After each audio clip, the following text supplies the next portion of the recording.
There's a lot of things going on underneath this, and one of them is the devouring mother.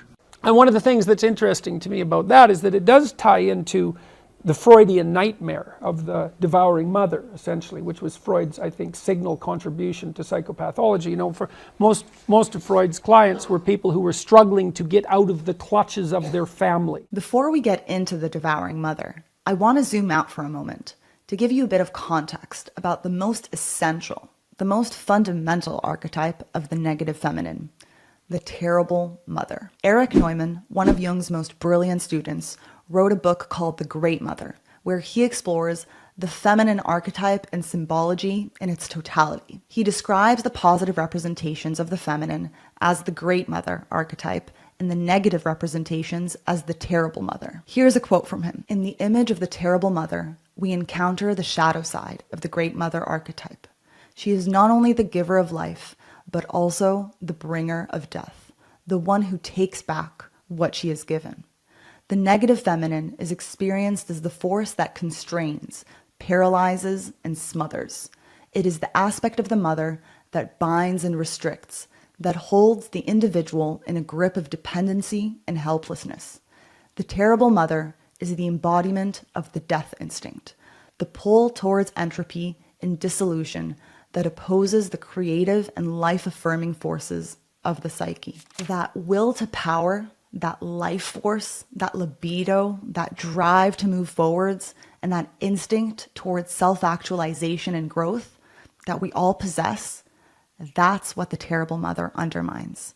It can be argued that all the archetypal images and psychological profiles of the negative feminine are offshoots of this archetype. In some way, each one of the profiles we'll talk about today uses her feminine powers to undermine that life force and instinct towards growth. So the terrible mother is bedrock. So what's the difference between the terrible mother and the devouring mother?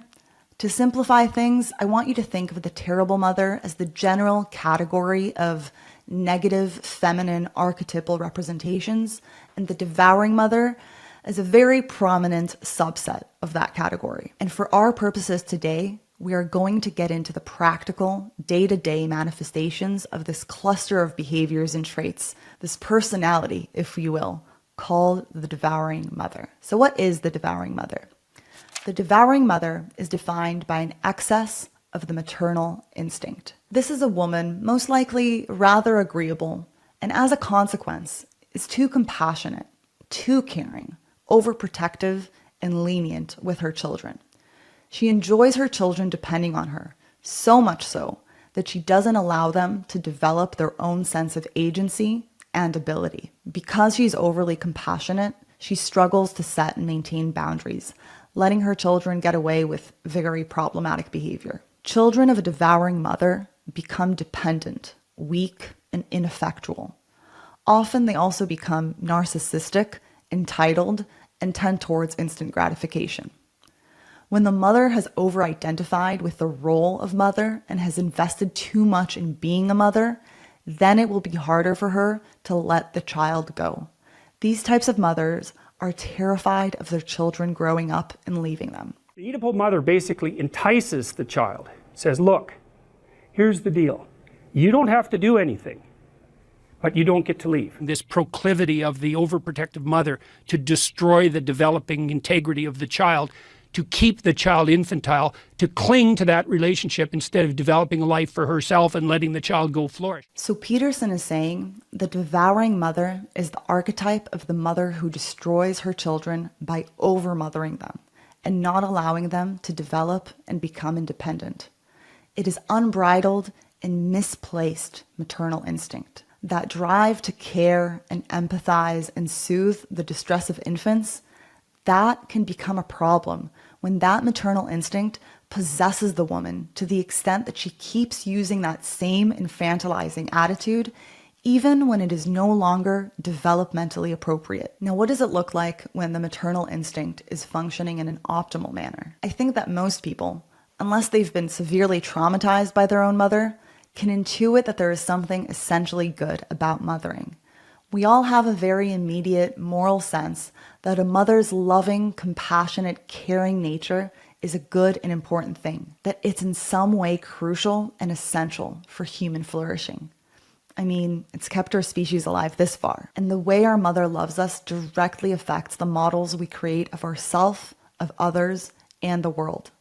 Now the question is, when is that maternal instinct appropriate, and when is it detrimental or destructive? You may have heard of Donald Winnicott, who coined the term the good enough mother. Winnicott was a clinical psychologist in the UK around the earlier part of the 20th century who specialized in mothers and infants. What he observed was that as the babies crossed the 6-month mark, the mothers began to gradually wean their children from a state of total dependence in order to give them room to develop their independence and learn how to deal with frustrations. The good enough mother, by which I mean a mother who is devoted to her infant, starts off with an almost complete adaptation to her infant's needs. And as time proceeds, she adapts less and less completely, gradually, according to the infant's growing ability to deal with her failure.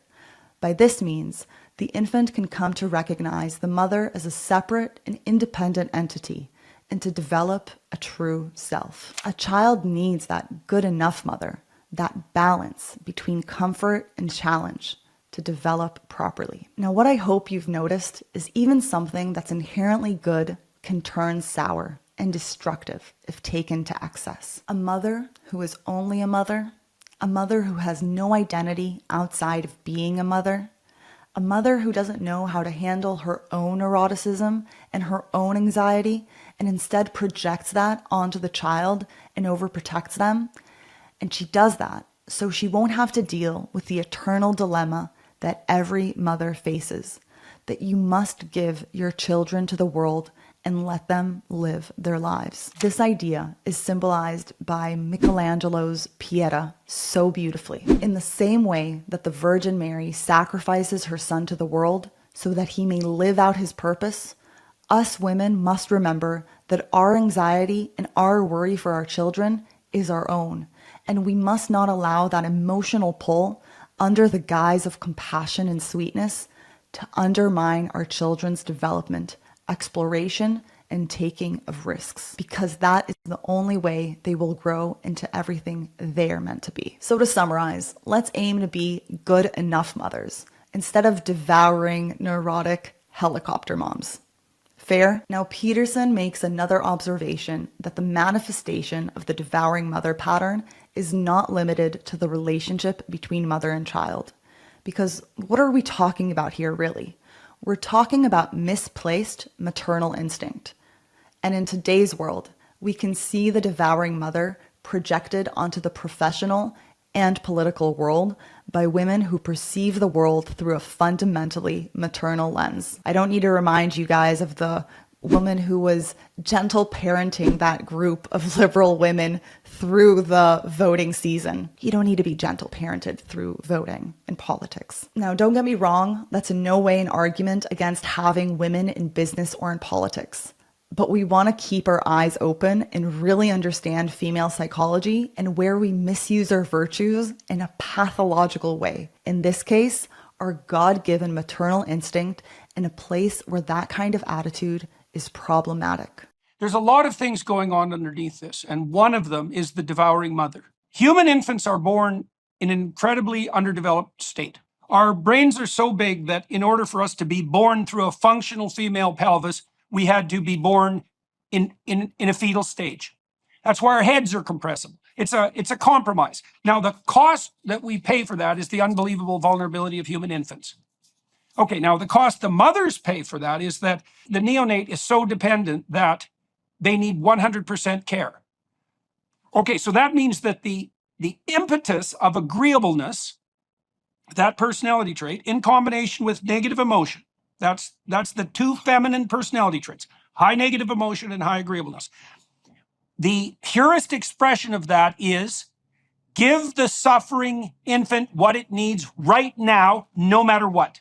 You treat a 1-year-old like a 6-month-old, or you treat a 5-year-old like a 6-month-old. You just give in to whatever they want right now. Well, that means that you start to interfere with their development. That's where the devouring mother comes in, right? Okay, and that's very, very bad. That's how you make useless, entitled, narcissistic, privileged, dependent, and terrified children, right? Who also hate their parents. Childless women infantilize everything. Yep. Yeah, well, God, Michael, Boy. if that's true, we are in serious trouble. Like, you know, because we know the most woke disciplines, for example, in the universities are the ones with the highest percentage of women. Women are also very good, let's say, at spotting predators. Okay, if you have an infant and you misidentify a predator, you know, you call something a predator that isn't, whatever, you protect your baby, it's not a problem. It's kind of hard on the misidentified predator. Mm-hmm.